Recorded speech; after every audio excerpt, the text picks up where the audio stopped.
Buenas tardes, compañeros. Nosotros somos el equipo que hablaremos sobre el tema de teoría conductual. Nuestro equipo está conformado por las siguientes compañeras: su servidora, Cisneros Llama Susana, García Juárez Ofelia, Herrada Barajas María Luisa e Ibáñez Ruiz Gabriela. A continuación, comenzará nuestra compañera Gabriela con el tema. La teoría conductista se desarrolla principalmente a partir de la mitad del siglo XX. Desde sus orígenes se centra en la conducta observable, intentando hacer un estudio totalmente empírico de la misma y queriendo controlar y predecir esta conducta. Su objetivo es conseguir una conducta determinada, para lo cual analiza el modo de conseguirla. De esta teoría se plantearon dos variantes: el condicionamiento clásico y el condicionamiento instrumental y operante. El primero de ellos describe una asociación entre estímulo y respuesta contigua, de forma que si sabemos plantear los estímulos adecuados, obtendremos la respuesta deseada. Esta variante explica tan solo comportamientos muy elementales. La segunda variante, el condicionamiento instrumental y operante, persigue la consolidación de la respuesta según el estímulo. Busca los reforzadores necesarios para implementar esta relación en el individuo. La teoría conductista se desarrolla principalmente a partir de la primera mitad del siglo XX y permanece vigente hasta mediados de ese siglo, cuando surgen las teorías cognitivas. La teoría conductista desde sus orígenes se centra en la conducta observable, intentando hacer un estudio totalmente empírico de la misma y queriendo controlar y predecir esta conducta. Su objetivo es conseguir una conducta determinada, para lo cual analiza el modo de conseguirla. De esta teoría se plantearon dos variantes: el acondicionamiento clásico y el acondicionamiento instrumental y operante.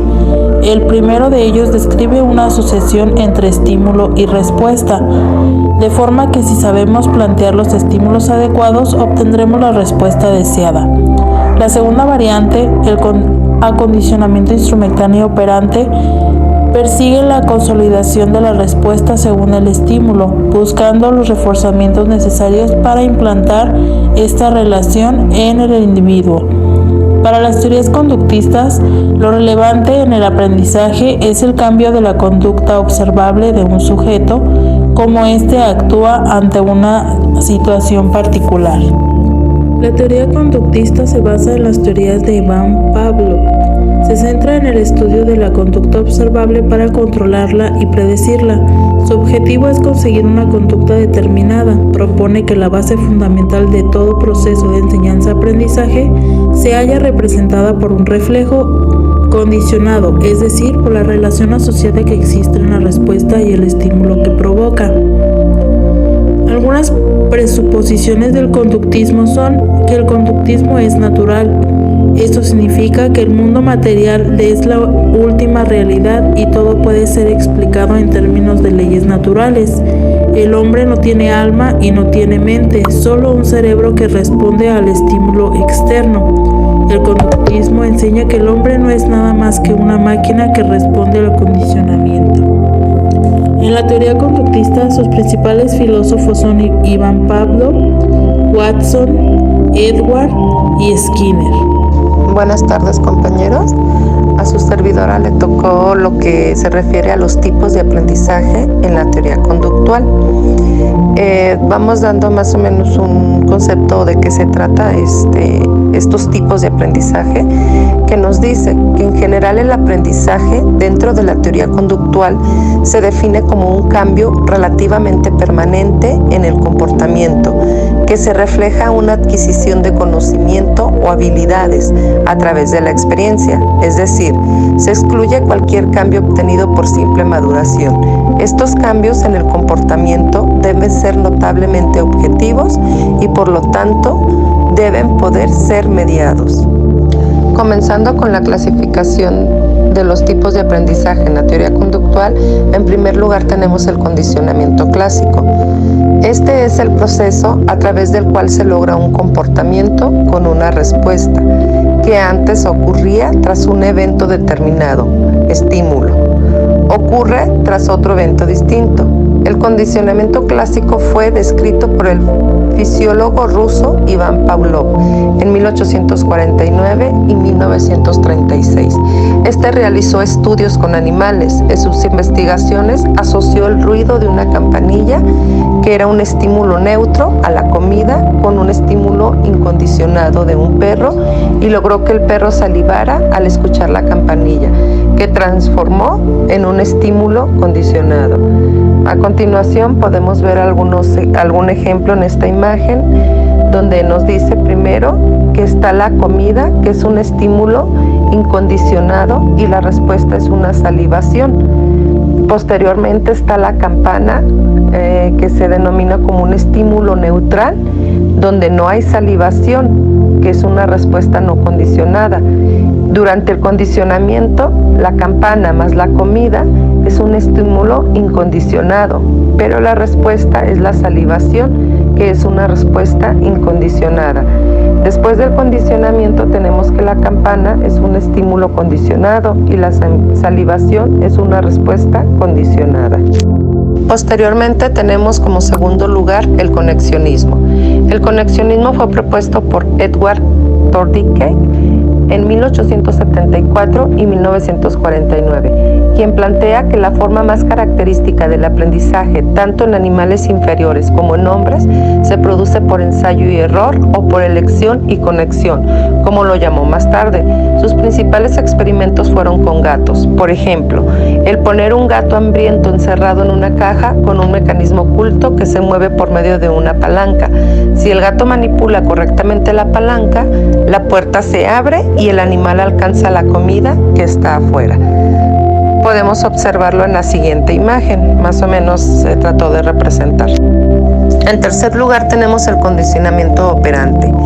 El condicionamiento operante, o también llamado instrumental, es descrito por Edward Thorndike en 1874 y 1949 y por B. Frederick Skinner en 1904 y 1990. Este es el proceso a través del cual se fortalece un comportamiento que es seguido de un resultado favorable, llamado refuerzo, con lo cual aumentan las posibilidades de que el comportamiento vuelva a ocurrir. El condicionamiento opera, sostiene, de esta forma que se aprende aquello que es reforzado. Esta postura, como puede verse, se basa en la idea de que el comportamiento está determinado por el ambiente y que son las condicionantes externas, el ambiente y la historia de vida, las que explican la conducta del ser humano. Podemos ver la siguiente imagen, más o menos se trata de representar lo que es este tipo de conducta. Posteriormente tenemos el refuerzo-castigo. Nos dice que el refuerzo-castigo son las consecuencias de un comportamiento.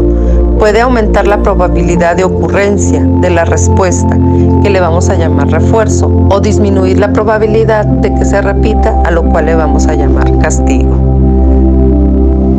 Tenemos también el estímulo discriminativo. Como se mencionó anteriormente, el comportamiento puede ser modificado, manejado tanto las consecuencias como los antecedentes de esta. Una forma de manejar los antecedentes es dando claves o señales que entreguen información acerca de los cuales son los comportamientos que son apropiados en la situación, es decir, qué comportamientos llevarán a consecuencias positivas y cuáles a consecuencias negativas, o bien señales que indiquen cuándo deben producir una conducta y cuándo no. A estos estímulos se les llama estímulos discriminativos.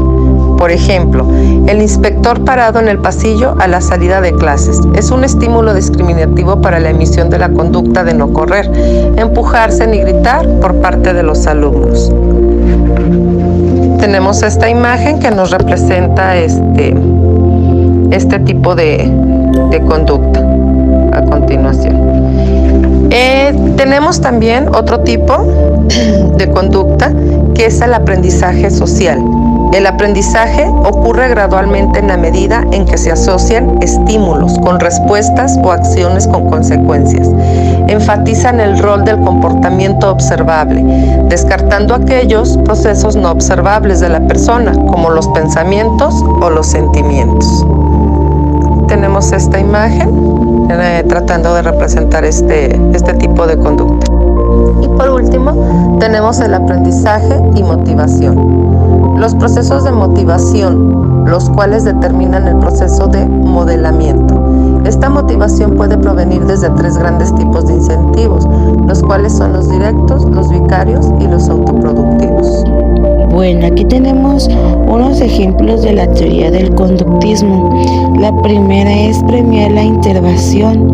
Podría ser la entrega de un pequeño premio como un caramelo o una moneda de bajo valor a los alumnos que sean capaces de responder correctamente a una pregunta en clase. Tenemos otro ejemplo de la teoría del conductismo, que es castigar el mal comportamiento. Bien aplicado podría ser la retirada de la atención de un alumno que esté molestando en clase. Puede ser la atención que consiste a enviar al niño afuera del aula para no poder molestar y no interrumpir la clase.